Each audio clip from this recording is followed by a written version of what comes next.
ഇത് കപ്പയെന്നാണ്.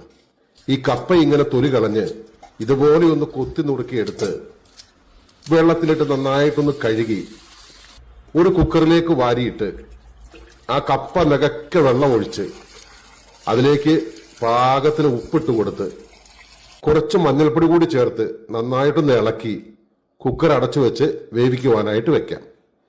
ഇനി ഒരു മിക്സിയുടെ ജാർ എടുത്തു വെച്ച് അതിലേക്ക് ഒരു 5-6 വറ്റൽമുളകും കുറച്ച് കൂടുതൽ ചെറിയ ഉള്ളിയും ഒരു 3-4 കഷ്ണം വെളുത്തുള്ളിയും ഇട്ട് കൊടുത്ത് നന്നായിട്ട് ഒന്ന് അരച്ചെടുത്ത് വെക്കാം.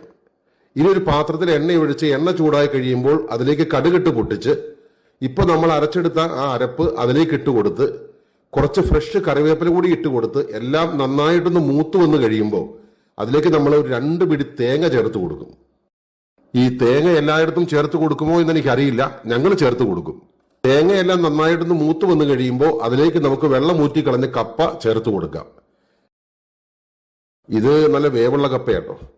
ഇതിങ്ങനെ ഇളക്കി ഒന്ന് എടുത്താൽ ഇത് കഴിക്കാൻ ഒരു കറിയുടെയും ആവശ്യമില്ല. ദേ